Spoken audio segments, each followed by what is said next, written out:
Aujourd'hui, nous allons faire une leçon qui s'intitule « Je sais identifier le temps d'un verbe à partir de l'observation de sa terminaison ». Donc, tout d'abord, je me demande si l'action se passe dans le présent, dans le passé ou dans le futur. Ça me permettra de déterminer par la suite le temps qui est utilisé. Dans un deuxième temps, je me souviens des temps que je connais. J'essaye, voilà, de me souvenir de ce que je sais déjà. Je rappelle un peu à moi, mon savoir. Donc, je connais le présent, je connais le passé composé, et voilà. Et j'essaye de lister un peu tout ce que je sais. Dans un troisième temps, je repère si c'est un temps simple ou un temps composé. Le temps simple, eh bien, c'est un seul mot, c'est un verbe conjugué, alors que le temps composé, c'est deux mots, c'est l'auxiliaire plus le participe passé. Et enfin, je regarde la terminaison du verbe pour identifier le temps.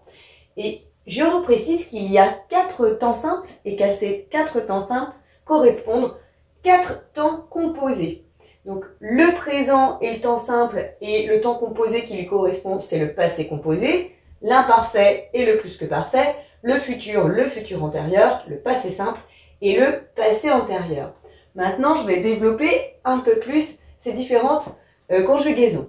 Au présent, si je prends le verbe jouer, qui est un verbe du premier groupe, troisième personne ici du singulier, ça me donne elle joue. Les terminaisons au présent de l'indicatif pour les verbes en ER, c'est radical plus E, ESE, ONS, EZ, ENT. Donc là, je vois que c'est avec un E, je sais que je suis au présent de l'indicatif, pas de problème. Maintenant, le temps composé qui lui correspond, c'est elle a joué. Elle a joué, auxiliaire avoir, participe passé des verbes en ER qui donnent et donc mon auxiliaire ici est conjugué au présent de l'indicatif. C'est la raison pour laquelle je dois absolument bien maîtriser les conjugaisons des auxiliaires. Les conjugaisons des verbes être et avoir doivent être vraiment maîtrisées puisque ça nous permettra de déterminer chaque temps composé. Si jamais c'est encore un peu compliqué pour toi, si tu as un peu d'hésitation, tu n'hésites pas à regarder les vidéos de conjugaison qui ont été faites et qui sont sur la plateforme. Comme ça pourra te rafraîchir un peu la mémoire. Donc je poursuis. Maintenant, à l'imparfait, si j'ai elle jouait, je vois que j'ai un AIT à la fin là. Elle jouait, radical plus AIS, AIS, AIT, IONS, IEZ, AIENT. Ce sont toujours les mêmes terminaisons pour l'imparfait, pour tous les verbes à tous les groupes. Donc là, ça c'est vraiment pratique. Au niveau du radical, pour être et avoir, c'est un peu différent. Mais le radical, ici, on va le trouver sur la première personne du pluriel au présent. Ensuite, le plus que parfait, eh bien, on a bien l'auxiliaire qui est conjugué à l'imparfait. Elle avait joué. Au futur, elle jouera. Le futur se compose globalement du verbe à l'infinitif et j'ajoute les terminaisons AI, A, S, A, ONS, EZ, ONT. Je jouerai, tu joueras, elle jouera, nous jouerons, vous jouerez, ils joueront. Au futur antérieur, elle aura joué, avec mon auxiliaire toujours ici au futur. Le passé simple donne elle joua. Pour les verbes du premier groupe, c'est le radical plus AI, AS, A, AM, AT, R, comme ça. Je jouais, tu jouas, il joua, nous jouâmes, vous jouâtes, ils jouèrent. Et donc au passé antérieur, on a toujours notre auxiliaire, ici conjugué au passé simple, avec le participe passé à côté. Il y a des vidéos, si jamais c'est un peu compliqué, des vidéos en ligne qui reprennent la conjugaison des verbes du premier groupe, qui reprennent à différents temps d'ailleurs les conjugaisons des auxiliaires, donc pas de panique. À toi de jouer à présent. Afin de voir si tu as bien saisi le cours, je te propose de nommer les différents temps qui sont au tableau. On voit que là, en rose, j'ai mis des verbes à des temps différents, des temps simples et des temps composés. Et donc, tu vas essayer de me dire à quel temps ces verbes sont conjugués. Tu es prêt? C'est parti. Je te conseille de regarder effectivement les terminaisons. Cet homme mangera au restaurant.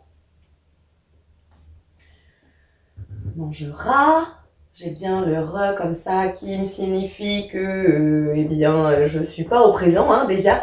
J'ai l'infinitif plus Ici, ma terminaison en A, infinitif plus A, on est déjà au futur ici. Mangera, on est dans le futur, futur de l'indicatif. Les terminaisons, c'est le verbe à l'infinitif plus AI, ASA. Nous mangerons ONS, EZ, ils mangeront ONT. Maintenant, j'allais au cinéma. AIS. Imparfait. L'imparfait, c'est facile pour tous les verbes, les terminaisons sont les mêmes. AIS, AIS, AIT, IONS, IEZ, AIENT. Elle fit de son mieux. Je me rends compte que là, c'est le verbe faire, que c'est une forme que j'ai peu l'habitude de voir, puisqu'on ne l'utilise pas à l'oral. C'est une forme qui est principalement utilisée à l'écrit, et notamment dans les romans. Donc ce temps-là, un peu étrange que je vois peu, c'est le passé simple. Vous voyez la montagne? Je suis toujours sur un temps simple, puisque je n'ai qu'un seul mot. Voyez comme ça, EZ. Je vois, tu vois, il voit, nous voyons, vous voyez, il voit. Je suis bien ici au présent. Présent de l'indicatif. Voici 1, 2, 3, 4, mes 4 temps simples. Et maintenant, si je regarde bien ici, j'ai effectivement des temps composés qui sont donc en 2 parties. Pour déterminer le temps d'un temps composé, je regarde à quel temps est conjugué l'auxiliaire. Nous eûmes regardé le rugby. Ici, hop, c'est le verbe avoir au passé simple. Donc, le temps composé qui correspond au passé simple, c'est le passé antérieur. Je poursuis. Ils ont fini. J'ai bien l'auxiliaire ici qui est au présent, plus le participe passé. Le temps composé qui correspond au présent, c'est le passé composé. Elles avaient voulu. Je retrouve mon AI, la AIENT. C'est donc, je repère le temps de l'imparfait, mon participe passé. Le temps composé correspondant à l'imparfait, c'est le plus que parfait.